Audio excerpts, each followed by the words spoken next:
Saudações cristãs a todos aqueles que visitam este canal. Sou o pesquisador Marcos Lopes. Você está no canal Espada Triunfante. Bem, queridos, nós vamos abordar um pouco sobre a história do semipelagianismo. O semipelagianismo, eu vou dar uma definição para vocês aqui do semipelagianismo. Em oposição a ambos os sistemas, pelagianismo e agostinianismo, ele, no caso Cassiano, pensava que a imagem divina e a liberdade humana não haviam sido aniquiladas, mas apenas enfraquecidos pela queda. Em outras palavras, que o homem estava doente, mas não morto. Certo? O homem estava doente, mas não morto. Que não podia de fato ajudar-se, mas podia desejar a ajuda de um médico, ou aceitá-la, ou recusá-la quando oferecida. A ele devia cooperar com a graça de Deus na sua salvação. A questão sobre qual dos dois fatos tem a iniciativa, ele responde de forma completamente empírica, que algumas vezes, de fato, normalmente a vontade humana, como nos casos que no caso a resposta humana ela ia ser respondida, como foi no filho pródigo, no Zaqueu, certo? No ladrão na cruz, tal, Cornélio, esse tipo de coisa. E algumas vezes é Deus que antecipa a graça, como no caso de Mateus, Paulo, certo? Então ele tira a vontade resistente. Então a pessoa acaba se convertendo de todas as formas. Bem, essa é uma definição assim, bem assim, simplória do que seria o semipelagianismo. O semipelagianismo seria então a cooperação do homem e a cooperação de Deus na salvação, mais precisamente na cooperação do homem.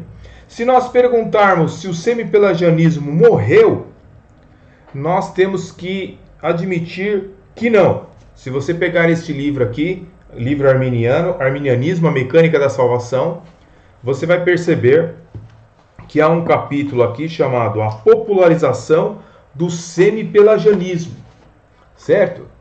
A popularização do semipelagianismo, a ausência do ensino arminiano. Então aqui o pastor Silas Daniel, não é isso?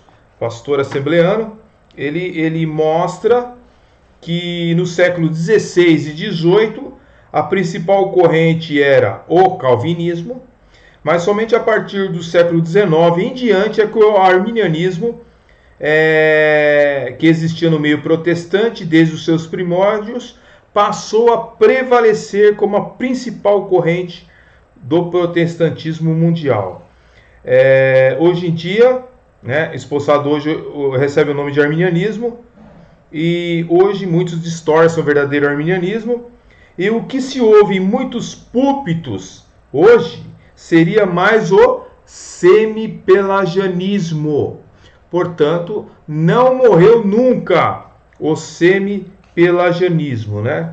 Então, o autor aqui, ele diz que a solução para o semipelagianismo popular é ensinar o arminianismo de fato e não desembarcar para o determinismo. Então ele diz que de fato muitos hoje, até em púlpitos da Assembleia de Deus, pregam o semipelagianismo, que seria uma distorção do arminianismo puro, né? Do arminianismo puro. Bem, o que acontece é que é o seguinte: esta controvérsia ela surge, né, com Agostinho no século IV ali, Agostinho e Pelágio, e até o próprio Agostinho ele acreditava no livre-arbítrio. Tanto é que ele escreveu um livro chamado O Livre-Arbítrio. Mas quando ele foi fazer um exame mais acurado das escrituras, ele percebeu que, de fato, Pelágio era um herege, estava totalmente equivocado dentro das escrituras.